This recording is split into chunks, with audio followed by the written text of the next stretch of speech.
aplauda o Senhor Jesus, para a glória de Deus. Louvado seja o nome do Senhor Jesus, ainda em pés, como nós estamos.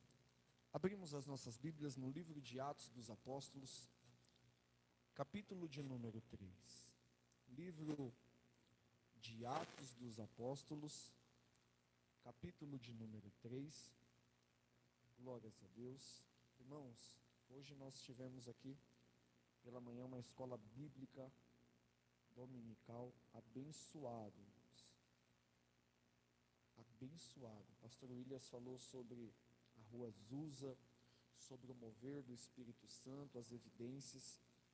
Foi uma bênção, irmãos. Domingo que vem, se Deus permitir, Jesus não voltar, estaremos aqui novamente, das 9 às 10h30, 10h40, depois tem um café. Eu fiz um café e as irmãs duvidaram que foi eu que fiz. Quando perguntaram, quem foi que fez o café? Foi o pastor. O pastor? Mas ele não toma café, e como que ele fez um café tão bom? Eu falei, olha que eu nem experimentei. Glórias a Deus. Que Deus abençoe a vida dos irmãos e retribua em nome de Jesus. Livro de Atos dos Apóstolos, capítulo de número 3. Eu vou ler, os irmãos me acompanhem, a partir do verso 1, que diz assim: Pedro e João subiam junto ao templo à hora nona, a hora da oração. E era trazido um varão que desde o ventre da sua mãe era coxo, o qual todos os dias colocavam à porta do templo chamada Formosa, para pedir esmola aos que entravam. E ele, vendo a Pedro e a João, que iam entrando no templo, pediu que lhe desse uma esmola. Pedro, com João, fitando os olhos nele, disse: olhe para nós. E olhou para eles, esperando receber alguma coisa. Então disse Pedro: não tenho prata, não tenho ouro, mas o que eu tenho, isso eu te dou. Em nome de Jesus Cristo, o Nazareno, levanta-te e anda. E tomando-o pela mão direita, o levantou. E logo os seus pés e os seus tornozelos se firmaram. E saltando ele, pôs-se em pé e andou. E entrou com eles no templo, andando, saltando e louvando a Deus. E todo o povo viu andar e louvar a Deus.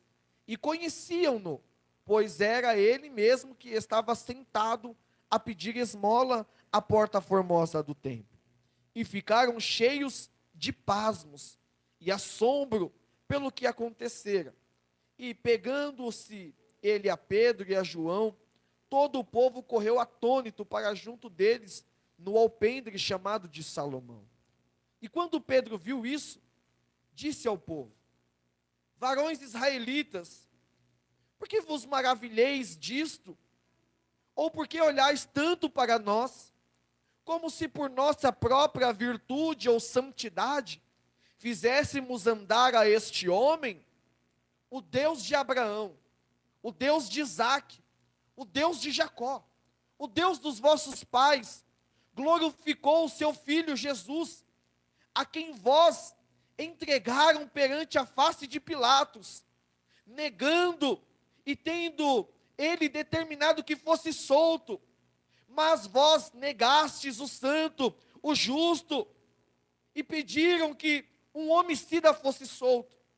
Mataste o príncipe da vida, a qual Deus ressuscitou dos mortos, do que nós somos testemunhas, e pela fé do seu nome, fez o nome fortalecer a este que vocês conhecem. E a fé que por ele deu a este, na presença de todos, está em sua perfeita saúde. Podei-vos assentar, glorificando, exaltando e aplaudindo ao nome do Senhor Jesus, para a glória de Deus. Bendito seja o Senhor Jesus. Meus irmãos, o livro de Atos dos Apóstolos, escrito por Lucas, é o único livro histórico do Novo Testamento, pois é o único livro de todos os evangelhos que vai falar acerca da ressurreição de Cristo e também vai falar acerca da descida do Espírito Santo sobre a igreja. Atos apresenta a história da igreja cristã, a propagação do evangelho de Jesus Cristo. E Lucas vai relatar que após a crucificação de Jesus e junto dos acontecimentos da sua ressurreição, a igreja primitiva não parava de crescer. Dia após dia, a igreja primitiva, que começou por meio do ministério de Jesus, que foi crucificado, que foi entregue na mão de homens pecadores, após a grande perseguição e tribulação, após a sua ressurreição, vai dizer então Lucas, que a igreja não parava de crescer. Lucas capítulo de número 22, verso de número 1 ao verso de número 5, vai dizer agora que Jesus Iscariotes, o traidor, ele se reúne com os principais dos sacerdotes, os doutores, os mestres, os magistrados, em uma única prontidão, em um único propósito. Que propósito é esse, pastor?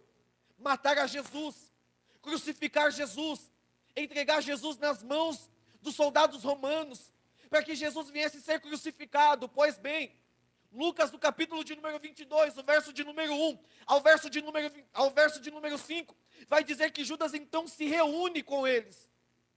O propósito é entregar Jesus. Ele entrega Jesus.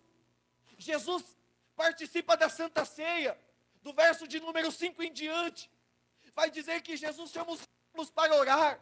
Getsêmani, Jesus está orando. Judas se afasta dos discípulos, vai até os sacerdotes e encontra a oportunidade. Que oportunidade é essa? Jesus está num monte. Então eles se reúnem, toda a comitiva, pegam paus, pegam pedras, porretes, e eles vão até o monte. Mas como identificar Jesus? Então, na conversa em que Jesus estava, ou melhor dizendo, na conversa em que Judas estava tratando acerca de Jesus, ele vai dizer: aquele a qual der um beijo no rosto, esse é Jesus. Porque Jesus era simples, Jesus era parecido comigo e com você. A maior prova disso foi o que eu preguei aqui ontem em Gênesis: façamos o homem a nossa imagem, façamos o homem a nossa semelhança. Então Judas destacou dizendo: aquele a qual der um beijo no rosto, esse é Jesus de Nazaré. Pois bem, está vindo uma grande comitiva. Judas se apresenta, dá um beijo no rosto. Uma grande multidão alvoroçada está em volta de Jesus. É interessante que eles começam a observar a Jesus e Jesus pergunta: a quem vocês estão procurando? Nós procuramos a Jesus de Nazaré. Então Jesus vai responder: pois bem, eu sou. E eles caem por terra e se prostram. Então Jesus manda eles levantar e pergunta: a quem é que vocês estão procurando? Procuramos a Jesus de Nazaré. Eu sou a quem vós procurais. Então vai dizer que num deste momento, a multidão começa a se ovacionar, começa a se enfurecer. Aí Jesus olha para eles, Hermes, e vai dizer: há tanto tempo eu vivi com vocês aqui. E quando foi que eu fiz algo a ponto de vocês virem até mim? Com paus, pedras, porretes. O que é que eu fiz para que vocês viessem deste jeito? Então vai dizer que Pedro, discípulo de Jesus, desembainha a sua espada e corta a orelha de um soldado do sumo sacerdote. Jesus pega no meio daquele monte a orelha do soldado, coloca no lugar, fazendo um milagre, demonstrando o tamanho poder de Deus em perdoar, em curar e transformar. Mesmo assim, lançaram mão sobre Jesus, prenderam Jesus, levaram Jesus até o pátio do Sinédrio e começaram a interrogar doutores, principados, sacerdotes, dizendo: se tu é o Cristo mesmo, Filho de Deus, faça um milagre. Curou a tantos, ressuscitou a tantos, libertou a tantos, saia daqui. Batendo em Jesus. Jesus está preso. está com as suas mãos amarradas, está diante de homens cruéis, homens que não têm amor, que não têm piedade, homens que estão dispostos para alcançar o seu resultado, fazer o que for preciso. Então vai dizer, pastor Williams, que naquela madrugada foi uma das piores madrugadas, por quê? Porque eles batiam em Jesus, eles feriam Jesus, blasfemavam contra Jesus, e não ainda o suficiente, colocaram uma venda sobre os seus olhos, e na medida que vendaram os seus olhos, batiam no seu rosto, dizendo: profetiza agora, quem é que foi que te agrediu? Declara agora quem é que foi que te acertou. Eu imagino que aquela madrugada foi uma das piores. Ao amanhecer, Jesus está todo ensanguentado, ferido, machucado. E qual é o propósito para que isso viesse a acontecer? Eles vão apresentar Jesus ao sumo sacerdote. Eles vão apresentar Jesus ao governador. Vai dizer então que quando Pilatos olha para Jesus e começa a interrogar a Jesus para saber o porquê que ele estava preso, mantido como cativo para ser crucificado, ele pergunta: o que é que você fez de errado para estar aqui? Jesus, quieto, em silêncio, como nós estamos, vai declarar: porque eu fiz maravilhas, porque eu fiz sinais. Então Pilatos, quando olha para Jesus, não tendo o que acusar, chega aos magistrados e diz: soltem ele, porque em nenhum momento ele blasfemou, em nenhum momento esse homem tem culpa para ser crucificado. Então a multidão ovacionada começa a dizer: não, ele precisa ser crucificado, ele precisa ser morto. Sabe por quê? Porque ele está injuriando o povo, no meio da cidade, pregando doutrina. Nós já não aguentamos mais. Aí Pilatos olha e diz: mas de onde que ele é? Ele é da Galileia. Ah, ele é da Galileia? É da Galileia. Lavo as minhas mãos. Por quê? O governador da Galileia está aqui em Jerusalém. Quem é ele? Herodes. Levem até Herodes. E se ele achar que deve condenar, assim está feito. Pegaram Jesus, arrastando pelo meio da cidade. A multidão ovacionando. A multidão com grande fúria, com grande ardor contra Jesus. Apresentam ele até Herodes. E quando Herodes fica sabendo que é Jesus, Herodes se alegra, Daniel, porque muito se ouvia a fama de Jesus percorrer pela cidade da Galileia. Então Herodes entra no pátio.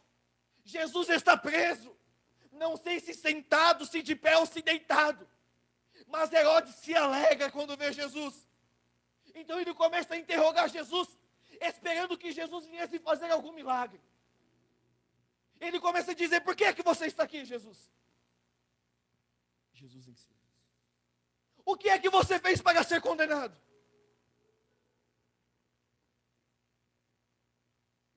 Então ele se frustra. Pega uma veste branca resplandecente. Vai dizer Lucas que, desprezando Jesus, o veste e manda de novo a Pilatos. Pilatos, quando vê que Jesus está voltando para ser interrogado, Pilatos começa a defender as obras de Jesus. Por quê, pastor? Porque Lucas vai detalhar dizendo que enquanto a multidão estava irada para maltratar e apedrejar Jesus e prender Jesus e crucificar Jesus, Pilatos toma a palavra dizendo: ei, calma aí. Calma aí. Este homem não tem culpa. Mas eu posso fazer o seguinte. O quê? Eu posso castigá-lo.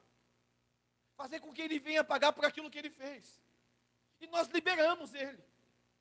Então a multidão começa a gritar: não queremos Cristo. Não queremos Jesus de Nazaré. E quem vocês querem? Queremos que solte Barrabás. Mas calma aí. Barrabás? Barrabás é uma pessoa que não pode viver no meio da sociedade. Por quê? Porque ele mata as pessoas. É um homem que não pode viver no meio da sociedade. É um homem mau que não presta para nada. Nós não queremos Cristo. Nós queremos que solte Barrabás e a Cristo crucificai-o. Então Pilatos começa a olhar sem ter com o que dizer, por quê? Porque a multidão estava oprimindo, apertando, gritando, causando grande tumulto dentro do pátio. Então Barrabás é solto, um homicida. Jesus está tomando a cruz que não é dele. Jesus é preso. Agora, Jesus está apregoado em uma cruz no Calvário. Gólgota. Jesus é crucificado. Sábado, um tal José de Arimateia perde a Pilatos o corpo de Jesus. Coloca dentro do sepulcro para cuidar do corpo de Jesus. Domingo pela manhã, as mulheres foram até o túmulo de Jesus. Mas a pedra havia sido removida. Os anjos estão em pés na entrada. Eles estão dizendo: a quem é que vocês estão procurando, mulheres? Nós estamos procurando o nosso menino Jesus. Ele não está mais aqui, mas ele vive.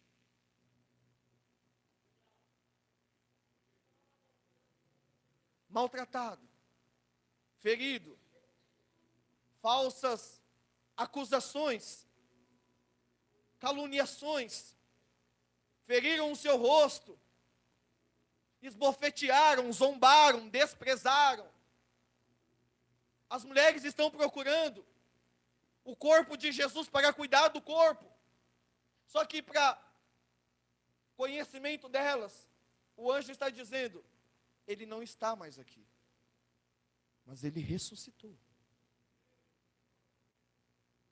Então vai virar a página.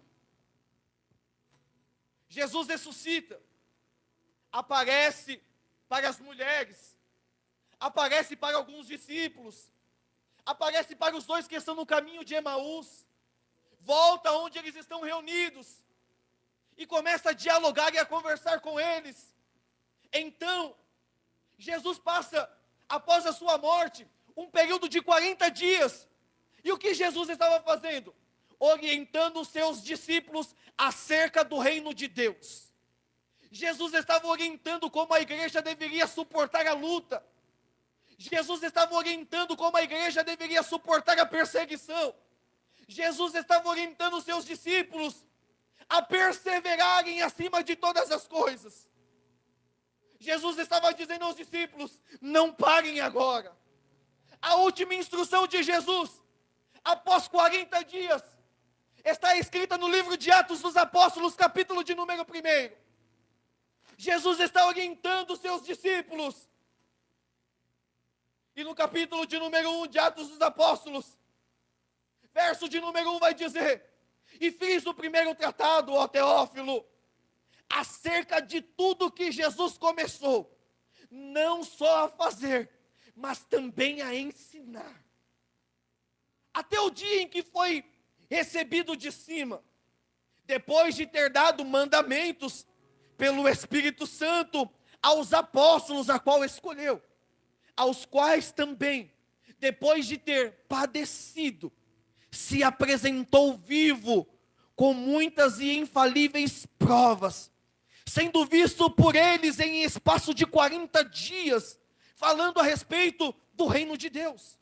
E estando com ele, determinou que não se ausentasse de Jerusalém, mas que esperassem a promessa do Pai, que disse ele: de mim ouvistes. Qual é a última orientação de Jesus? Porque na verdade, eu digo a vocês, João batizou com água, mas eu vos batizarei com o Espírito Santo. Capítulo de número 1, verso de número 5. Porque na verdade João batizou com água, mas se vocês permanecerem, serão batizados com o Espírito Santo, não muitos dias depois de hoje. A ordem de Jesus é ficar em Jerusalém. Em outras palavras, Daniel, o que Jesus está dizendo? Permaneça, Não saia, não acaba agora, permaneça em Jerusalém, porque até que do alto sejais revestido de todo o poder do Espírito Santo de Deus. Capítulo de número 1, verso de número 8, Jesus continua dizendo: mas recebereis a virtude do Espírito Santo, que há de vir sobre vós, e ser-me-eis minhas testemunhas, tanto em Jerusalém, tanto na Judeia, como em Samaria, até os confins da terra. O que Jesus estava dizendo é: não saia agora, continuem reunidos, porque não muitos dias depois desses, vocês serão batizados com o Espírito Santo, e receberão o quê? A virtude, e vão ser minhas testemunhas, não somente na gleba do Pêssego, não somente no Jardim Eliã, não somente na cidade líder, mas por onde o Evangelho for proclamado, até os confins da terra. Jesus estava dizendo: derramarei do meu Espírito, alcançarei vocês com a virtude, aonde vocês estiverem, ficai até que sejam revestidos de todo o poder do Espírito Santo. É interessante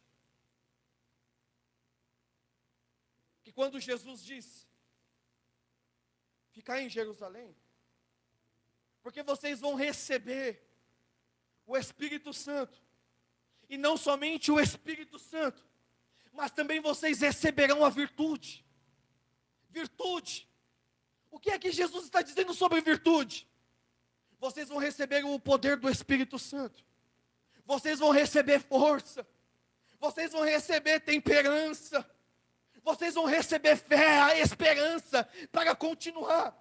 Jó capítulo de número 1, número 14, verso de número 7, 8 e o 9, livro de Jó, louvado seja Deus, capítulo de número 14, livro de Jó, capítulo de número 14, abre aí, Heitor. Verso de número 7. Glória a Deus. Preste atenção. A igreja, no cenário atual, está vivendo perseguição, está vivendo calúnias. Muitos dos discípulos estão dispersos sobre toda a Galileia, sobre a Judeia, sobre Samaria. Houve dispersação. Mas os que andaram com Jesus permaneceram. Quando Jesus se apareceu a ele, estavam os 12. Estavam lá.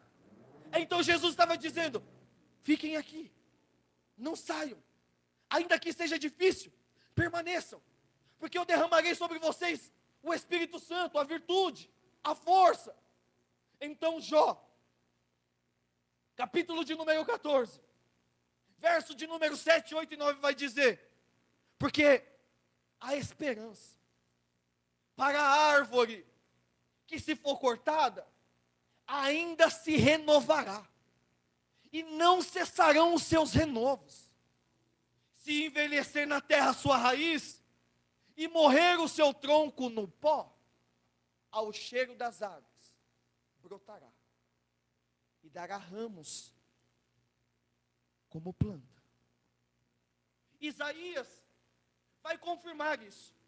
Isaías capítulo de número 11, verso de número 1, verso de número 2. Jesus estava dizendo aos discípulos: vocês receberão virtude, receberão o Espírito Santo. Então Isaías começa a dizer: porque se brotará um rebento do tronco de Jessé,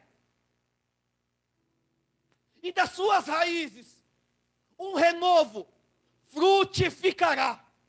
Aí ele começa a dizer: e repousará sobre ele o Espírito do Senhor, o Espírito de sabedoria, o Espírito de inteligência, o Espírito de conselho, o Espírito de fortaleza, o Espírito de conhecimento e também o Espírito de temor do Senhor. O que Jesus estava dizendo é: vocês alcançarão a virtude. Que virtude é essa? Inteligência, sabedoria, fortaleza, conhecimento e temor da parte de Deus. porque se brotará um rebento do tronco de Jessé, a raiz de Davi, da descendência da onde Jesus veio. Está afirmando que Jesus derramaria do teu espírito sobre toda a igreja. Acaba o capítulo. Eles estão reunidos, estão observando o que Jesus está dizendo. É interessante que quando Jesus começa a falar acerca dessas coisas, vai dizer no verso de número 9 do livro de Atos dos Apóstolos, capítulo de número 1, e quando dizia isto, vendo eles, Jesus o recebeu, ocultando-o sobre os seus olhos, e estando todos com os olhos fitos no céu, enquanto Jesus subia, eis que junto deles se puseram 2 varões vestidos de branco, os quais disseram: varões galileus, porque estáis olhando para o céu? Este mesmo Jesus que entre vós foi visto e recebido em cima no céu, também há de vir assim do céu para buscar a sua igreja. Atos dos Apóstolos, capítulo de número 2, vai dizer que após a elevação de Jesus aos céus, no versículo de número 1, vai dizer: e a igreja estava reunida em oração, em propósito, em consagração, e de repente veio do céu um som como de um vento veemente e impetuoso, e toda a casa foi cheia do Espírito Santo de Deus, e foi vista sobre a igreja línguas repartidas como que de fogo, a ponto de todos serem cheios do Espírito Santo de Deus. Jesus faz uma promessa: permaneçam. Fui crucificado, fui maltratado, fui entregue, mas permaneça. Porque o mandamento eu dei, e agora eu dou uma ordem: fiquem em Jerusalém. Jesus estava dizendo enquanto eu estudava: fique aonde você está. Ainda que você esteja cansado, fique aonde você está. Ainda que você esteja pensando em retroceder, fique aonde você está. Porque a promessa que Jesus disse é: não muitos dias depois, derramarei do meu Espírito, e alcançareis a virtude e o poder do Espírito Santo. Virou a página, estavam todos reunidos, propósito, oração, consagração, unidade. Quando de repente, um grande barulho começa a se fazer no céu. E esse barulho tinha endereço: a igreja primitiva. E o Espírito Santo repousou sobre aquela igreja. Todos foram cheios.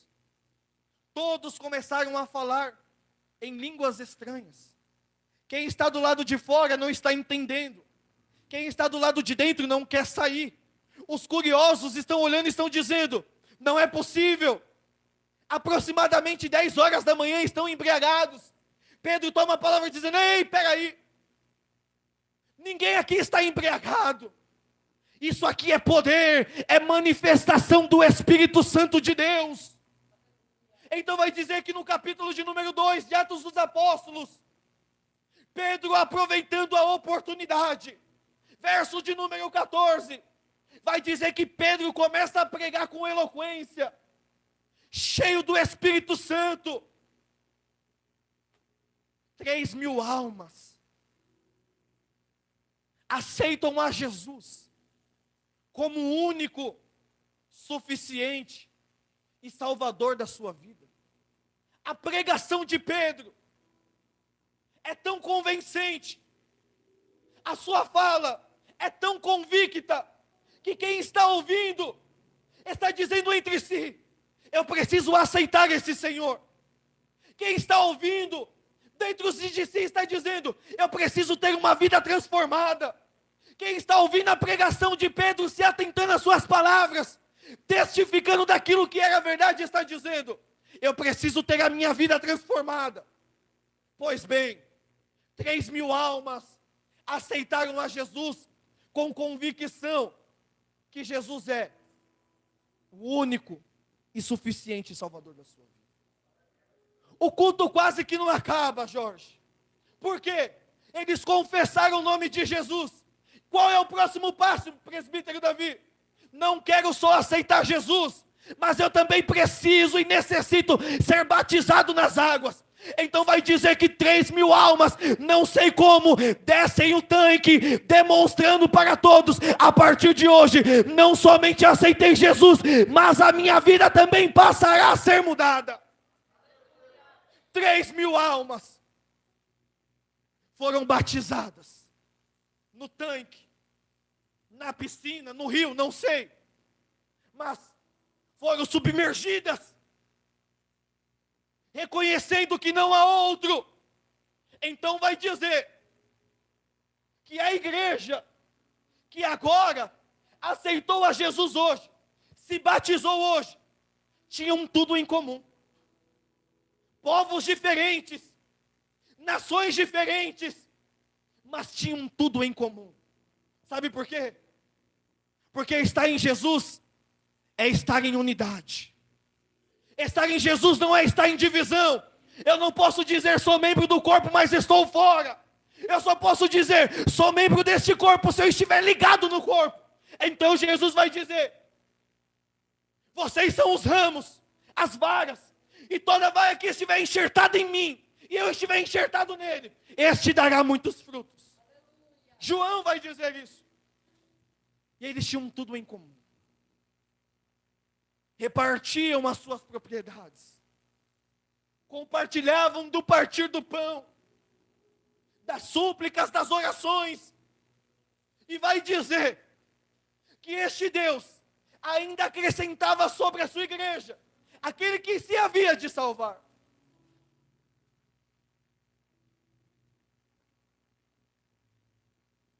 Acabou o culto.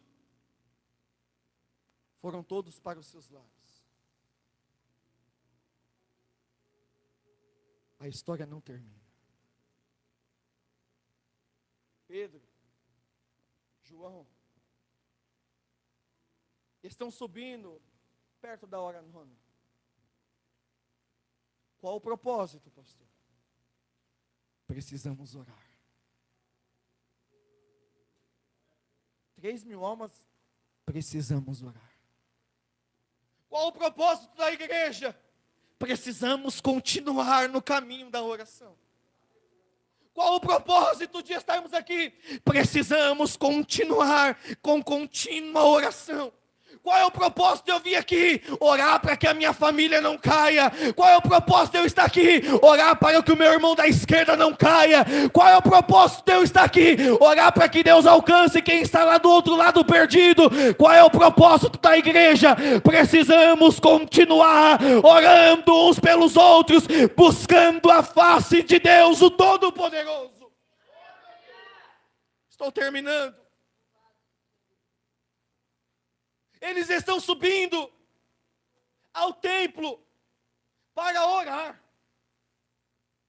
para dobrar o seu joelho, para estender as suas mãos, os joelhos desconjuntados, as mãos já cansadas. E quando eles estão chegando, vai dizer que um homem era colocado na porta do templo, não para ser curado, não para ser transformado, mas para ser beneficiado por aquilo que lhe era aprazível. Um homem que era colocado porque era coxo, não andava, então alguém carregava. Fique aqui na porta do templo, e quando os pastores passar, pede uma esmolinha, já ajuda. Mas aquele dia foi diferente. Aquele dia não foi pago com ouro, nem com prata, nem com moedas, nem cédulas, porque não haviam. Mas quando ele olha para 2 homens de Deus, cheios do Espírito Santo de Deus, Ele diz: me dá uma esmola.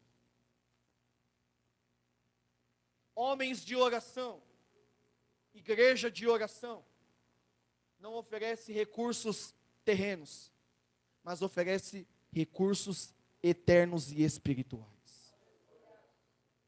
Porque o que é matéria, perece, logo acaba. Mas o que é espiritual, então Jesus vai dizer: isto é eterno. Isso ninguém pode tirar, ninguém pode roubar. Então quando ele pede uma esmola, esperando receber algo, Pedro olha para ele e diz: calma aí. Ele está esperando, Heitor. Então Pedro diz, com toda a autoridade do Espírito Santo de Deus: não tenho ouro, também não tenho prata. Eu imagino um homem olhando e pensando: mas o que eu vou receber? O que é que pode ser mais valioso do que ouro e prata? Não tenho essas coisas. Mas aquilo que eu tenho, isso eu te dou. Alguém está entendendo? Não tenho ouro, não tenho muitos recursos terrenos, longe de mim. Mas o que eu tenho, isso eu te dou. O que é que tem? Levanta e anda em nome de Jesus. Não tenho dinheiro, mas o que eu tenho, isso eu te dou. Levanta, anda.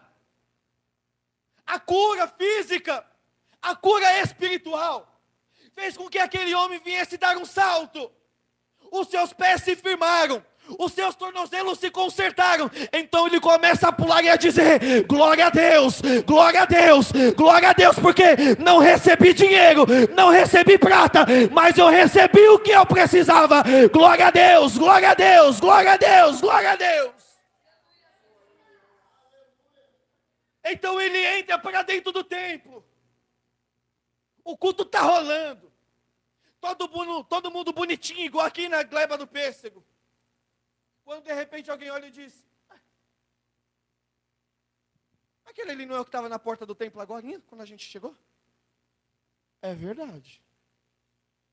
Mas como que ele está andando? Não sei. Pergunta para ele. E ficou um alvoroço. Ninguém estava entendendo nada. Na vida do crente às vezes é assim. Eles veem você em um lugar onde ninguém queria estar, mas quando ele vê você em outro lugar, mas como que aconteceu? Ficam impressionados com aquilo que Deus fez na sua vida. Não estou pregando sobre vingança não, viu, irmão? Estou pregando sobre misericórdia e perdão. Aquilo que o homem não pode dar. Eles então começam a olhar. Aí Pedro entende. Tem o discernimento espiritual. Misericórdia. Ele começa a dizer: por que vocês estão olhando tão pasmo para nós? Por que vocês estão olhando desse jeito para nós? Porventura, eu e esse pode fazer alguma coisa? Não. Porventura, o pastor Williams pode fazer alguma coisa? Não. Porventura os obreiros desta igreja podem fazer alguma coisa? Não, nós não podemos. Mas já aproveitando o ensejo, sabe o Jesus? Qual? Aquele lá, que vocês apregoaram na cruz, no madeiro. Pois é, os deuses dos vossos pais, o Deus de Abraão, o Deus de Isaac, o Deus de Jacó, pois é, estes a quem vocês preferiram aprender sobre a cruz e soltaram um homicida. Pois é, estão pasmos por isso, mas o Jesus a qual vocês prenderam é o que pode fazer isso. O Jesus a qual vocês prenderam, em outras palavras, e aí Deus está me dando aqui, é o que pode restaurar o seu lar.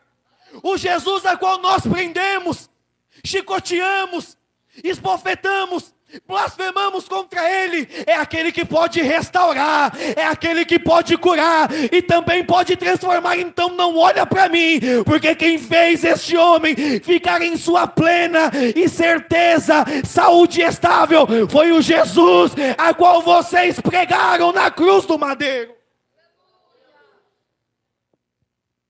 Foi Ele que fez isso. Nós não podemos nada, mas foi Ele que fez. Livro de 2 Timóteo. Eu encerro, irmãos.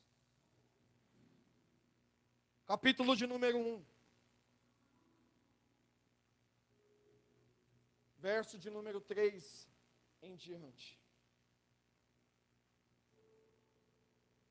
Preste atenção, eu encerro. Paulo está escrevendo. Quem é Paulo? Aquele que perseguiu a igreja de Cristo. Aquele que se reuniu com homens para apedrejar Estevão e pegou as suas vestes. No tempo em que Jesus havia ressuscitado, após 40 dias, deu uma ordenança aos seus discípulos. Paulo agora está indo em direção a Damasco. Para quê? Para maltratar a igreja, para perseguir os cristãos e todos aqueles que proclamavam sobre a fé em Jesus. Paulo tem uma carta em sua mão. Que carta é essa? Ele pode entrar, e ele pode açoitar e arrastar pela cidade, e maltratar a todos que se diziam ser cristãos. Esse Paulo tem um encontro com Jesus. Esse Paulo tem uma vida transformada por Jesus. Esse Paulo agora começa a padecer por aquilo a qual ele dizia que perseguia. Então Jesus vai dizer: ei, Ananias, desce lá até a rua direita, porque lá tem um certo Saulo. Ele está orando já tem 3 dias. Está jejuando, não come e não bebe. Então você vai impor as suas mãos sobre ele, ele vai voltar: Senhor, mas este homem eu conheço, que homem é este? Este homem ele maltrata, ele persegue, já até matou alguns dos teus. Muito bem. Mas a partir de hoje, ele vai sofrer por amor ao Evangelho. Agora este Paulo que perseguiu, que maltratou, que blasfemou contra Cristo, começa a escrever uma carta. E a sua carta está direcionada a Timóteo. Então ele vai dizer assim no verso de número 3: dou graças a Deus, a quem desde os meus antepassados sirvo com uma consciência pura, porque sem cessar faço memória de ti nas minhas orações de dia e de noite, desejando muito te ver, e lembro-me das tuas lágrimas, e isso me enche de alegria. Também trago à memória a uma fé não fingida, quem em ti, a qual habitou, mas primeiro em tua avó Lóide, na tua mãe Eunice, e eu estou certo que também habita em ti. Por este motivo, te lembro, desperte o dom que é em ti.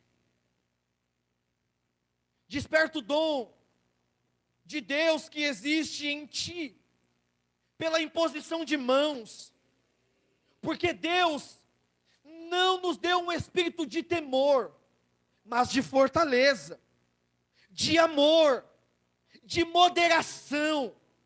Portanto, não te envergonhes do testemunho do nosso Senhor e também de mim, que sou prisioneiro seu. Antes, participa das aflições do Evangelho, segundo o poder de Deus, que nos salvou, nos chamou com uma santa vocação, não segundo obras, mas segundo o seu próprio propósito e graça, que nos foi dada em Cristo Jesus, antes dos séculos.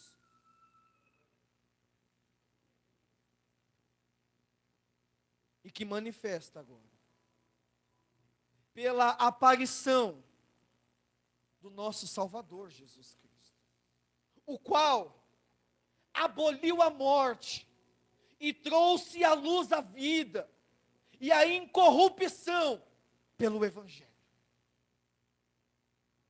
Para o que fui constituído pregador e apóstolo dos doutores e também dos gentios, por cuja causa padeço também isto, mas não me envergonho, porque eu sei em quem eu tenho crido, e eu estou certo que Deus é poderoso para guardar o depósito até o dia da sua vinda. Eu estou certo disso, que Deus é poderoso. Eu estou certo em quem eu tenho crido, porque eu sei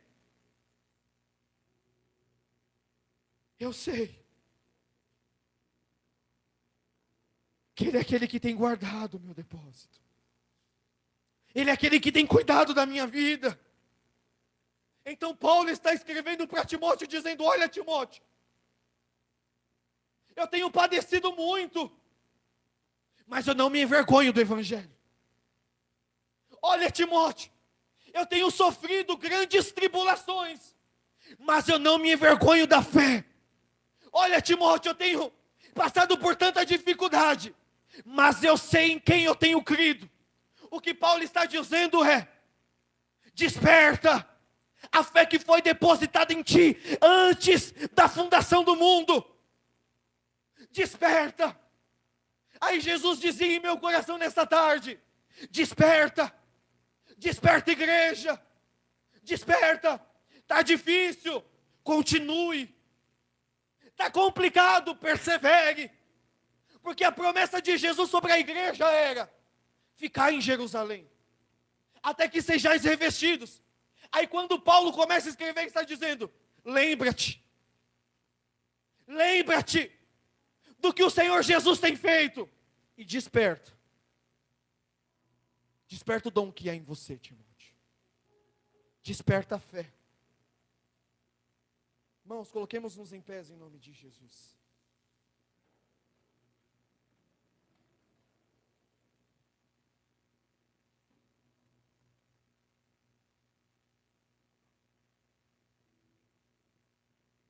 A igreja, após as perseguições e a crucificação de Jesus, não parou de crescer. Pelo contrário, ela continua recebendo poder e capacitação para o Evangelho.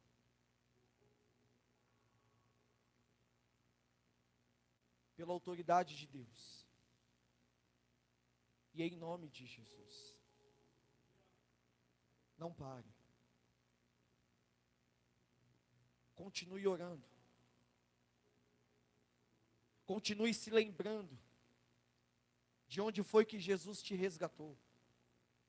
Quem você era e quem você é hoje. Eu sei que muitas das vezes imprevistos vão acontecer, lutas, muitas, batalhas, inúmeras. Mas tenha certeza de uma coisa: o nosso general é Cristo, e Ele vai à frente abrindo o caminho para a sua igreja passar. Então, eu já passei aqui, irmãos, 10 minutos, está indo para 20 já. Mas eu queria, muito mesmo, fazer uma oração específica. Para quê, pastor? Para quem está fraquejando na fé. Para quem muitas das vezes até mesmo pensa em parar. Porque tem sido tão árduo, tão difícil, tantas angústias, não é verdade? Foi difícil você chegar aqui hoje. Mas mesmo assim, muitas das vezes, nós viemos à casa de Deus se rastejando porque não conseguimos vir andando. Muitas das vezes, viemos à casa de Deus carregados por alguém que disse: vai na igreja hoje, Jesus tem uma palavra para você, mas a pessoa não tem nem força. Aí alguém pega na mão dela e fala: vamos lá, eu te ajudo. Igreja é unidade, é perseverar, é orar, é buscar, E quando a igreja está em propósito, unida, perseverante, igual a igreja primitiva, alguém que está olhando e está dizendo: não tenho recursos terrenos, mas o que eu tenho é celestial, então levanta e anda. Jesus tem cura para o seu interior. Jesus tem cura sentimental para você. Jesus tem cura para os seus traumas, que nunca ninguém viu, nem ouviu, jamais imaginou. Pois é, Jesus está dizendo: eu tenho cura para isso. Eu tenho cura para este sentimento de depressão. Eu tenho cura para esta crise de ansiedade. Eu tenho cura para poder liberar perdão. Eu tenho cura para desfazer toda a barreira, para quebrar todo o protocolo de religiosidade. Eu tenho cura que pode desfazer toda a resistência. Jesus está dizendo: eu ainda posso operar, eu ainda posso transformar, eu ainda posso pegar alguém que está caído e colocar de pé. Jesus está dizendo: eu ainda posso pegar alguém que está perdido nas drogas e fazer dele um pregador, de pegar um cachaceiro pinguço e fazer dele um grande pastor.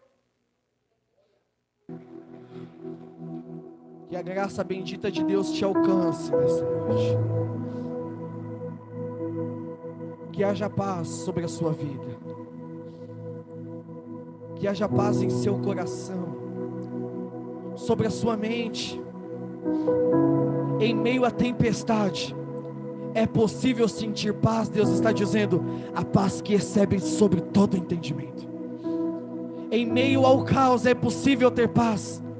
A paz que vem do alto te alcança nesta noite. A paz que vem do alto alcança a sua vida nesta noite. Alcança o seu lar nesta noite. Alcança o seu casamento, os seus filhos, o seu trabalho. Alcança a sua parentela, até mesmo os que estão do outro lado. Deus está dizendo: tenho paz, eu tenho paz, eu tenho paz sobre o teu coração, eu tenho paz sobre a tua mente, eu tenho paz sobre os seus pensamentos. Deus está dizendo: hoje está sendo apaziguado toda a tempestade, todo vento contrário sobre a tua vida.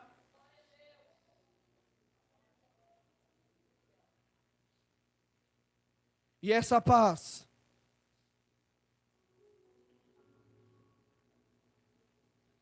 que excede sobre todo o entendimento, que está sendo derramada sobre esta igreja, é uma paz que está alcançando desde a ponta do seu pé até o alto da sua cabeça, até o último fio de cabelo, que está entrando sobre os teus ossos, sobre os teus nervos, sobre os teus tendões, sobre as tuas veias, as tuas artérias. Deus está dizendo: eu tenho vida, eu tenho saúde. E nesta noite, você não sairá daqui mais enfermo, não sairá daqui mais doente, porque aonde Jesus está, o coxo volta a andar, o cego volta a enxergar, o mudo volta a falar, o surdo volta a ouvir, e o morto ressuscita. Deus está dizendo: eu tenho vida, eu tenho saúde sobre a sua vida. Estenda aí as suas mãos em forma de receber.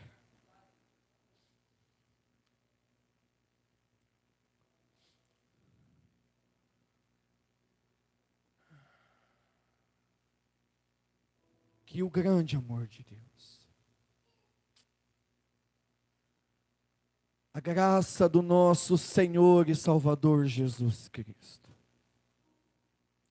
as doces e ricas consolações do Espírito Santo de Deus, alcance a sua vida, alcance a sua família, alcance o seu esposo, a sua esposa, o seu filho, a sua filha, a sua casa, não somente hoje, não somente agora, mas para sempre. E todos Todos quanto acreditam e crê no que está sendo pregado e falado aqui nesta noite, diga comigo, amém. Sejam todos abençoados pelo poder do Espírito Santo de Deus. Seja abençoado a sua casa, a sua família, para a glória de Deus. Bendito seja o Senhor Jesus.